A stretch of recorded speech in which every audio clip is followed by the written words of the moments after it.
Bonjour. Aujourd'hui, je vous invite à découvrir un autre secteur de l'île Raya, la côte Est. En décembre, elle est souvent balayée par des vents forts qui génèrent une mer agitée. Voilà une piste qui permet d'accéder à des petites criques. Et maintenant, eh bien, regardez, sport mécanique, des Chinoises poussant de hauts cris et s'embourbant. Sport mécanique, c'est pas mon rayon. Et là, eh bien, ces espèces de bancs, c'est un emplacement pour démarrer des plongées avec bouteilles. Mais aujourd'hui, avec une mer relativement agitée, ça n'est pas conseillé et même en apnée, se mettre à l'eau sur une crique rocheuse présente pas mal de risques. Donc, je passe en revue trois petites criques que je connais où j'ai pour habitude d'aller nager lorsque la mer est calme. Mais là, eh bien, je cherche première crique dangereuse, deuxième crique également dangereuse. Les cocotiers sont agités. Attention aux chutes de noix de coco et attention aussi où vous mettez les pieds parce que c'est quand même la jungle et il arrive de rencontrer des animaux qu'on n'a pas trop envie de rencontrer, des reptiles, les arbres ont perdu leurs feuilles. C'est l'hiver en Thaïlande, c'est une belle saison pour venir profiter des plaisirs de la mer. Et là, eh bien, ces petites fleurs donneront au printemps, en mars, des noix de cajou. Je constate que je ne peux pas me mettre à l'eau sur ces petites criques et je reviens vers la seule petite plage de sable et je démarre en marche arrière avec des vagues. Certaines sont plutôt fortes. Je ne me sens plus capable aujourd'hui de démarrer avec une bouteille de plongée sur le dos, comme je le faisais il y a quelques années. À 74 ans, il y a des activités qu'il faut savoir modérer et donc prendre des vagues dans le dos quand on transporte une bouteille d'air comprimé qui est lourde, une ceinture lestée de plomb, eh bien, je préfère nager léger avec simplement palme, masque et tuba. Je suis un ancien maître nageur sauveteur et je vous invite à regarder certaines de mes vidéos de la playlist Nager en mer à 74 ans.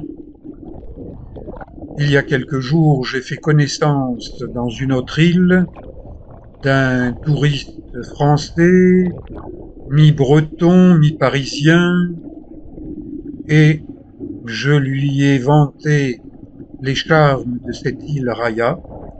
Du coup, il est venu voir, et là, je l'invite à découvrir des massifs de coraux qui semblent posés sur un fond de sable, et nous avons la chance de rencontrer un grand groupe de poissons. La majorité sont noirs, ils se ressemblent tous, ils sont de la même famille que les poissons perroquets aux couleurs vives, avec du vert clair, avec du rose, avec du jaune. Et finalement, ils s'entendent bien entre eux puisque je constate qu'il y a différentes espèces de poissons qui écument les rochers. La... Descendre voir des poissons, il suffit de faire ce qu'on appelle un canard, c'est-à-dire de plier son corps à angle droit, les bras dirigés vers le fond et le poids du corps fait le reste. On descend, puis quelques coups de palme pour approcher une huître géante. Attention, n'y mettez pas les doigts, ça peut pincer très fort. Huître posée sur un massif de coraux. Il y a différentes formes de coraux, différentes couleurs. Et là, eh bien, observation de cette grosse huître. Puis remonter à la surface, reprendre sa respiration, et puis replonger en apnée, descendre doucement, lentement, pour ne pas trop effrayer les poissons. Bon, ils partent, mais à vitesse modérée, donc je peux les accompagner sur quelques dizaines de mètres, les observer, les filmer. Mon partenaire du jour s'appelle Malo, comme Saint-Malo. Il termine des études supérieures à Paris, mais il est originaire de Bretagne. Et pour un débutant en apnée, en snorkeling, avec palme, masque et tuba, eh bien, il se débrouille bien. Il est intéressé par l'observation des fonds sous-marins, des coraux, des poissons.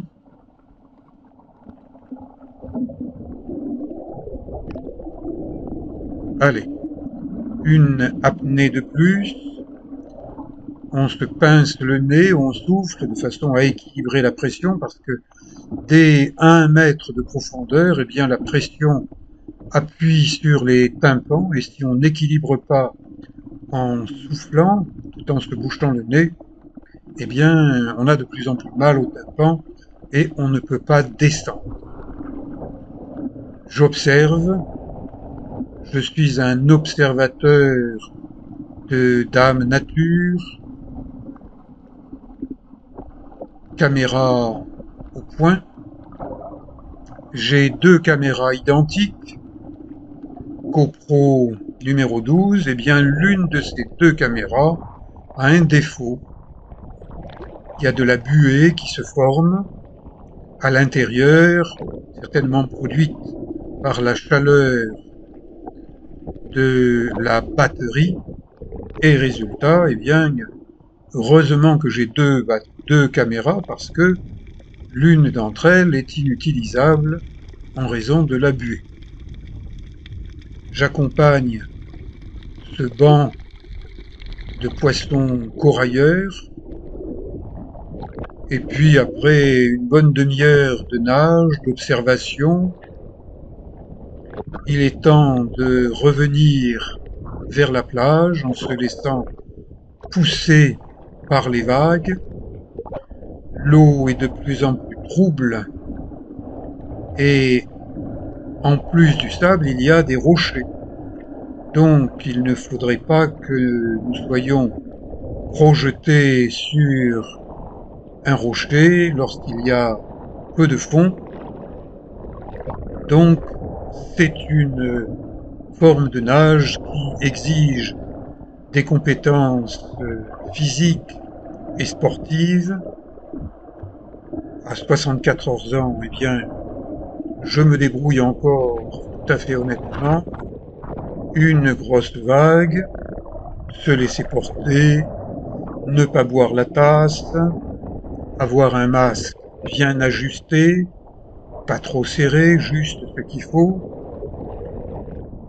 et se diriger là où on pense qu'il y a le plus de sable et le moins de rochers.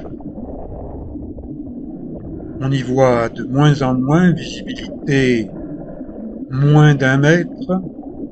Donc lorsqu'une vague nous fait faire comme du surf, eh bien attention, c'est quand même un peu dangereux. D'ailleurs, le drapeau est rouge, ce qui veut dire baignade interdite, mais en tant que maître nageur sauveteur, eh bien, je calcule les risques en fonction de l'état de la mer, en fonction de mon état physique, et voilà, nous sortons de l'eau. Ce sont des vagues pas très fortes, mais déjà des vagues fortes avec un horizon qui fait plus penser à la Bretagne que à la Thaïlande. Je vous dis à bientôt. Merci. Ciao.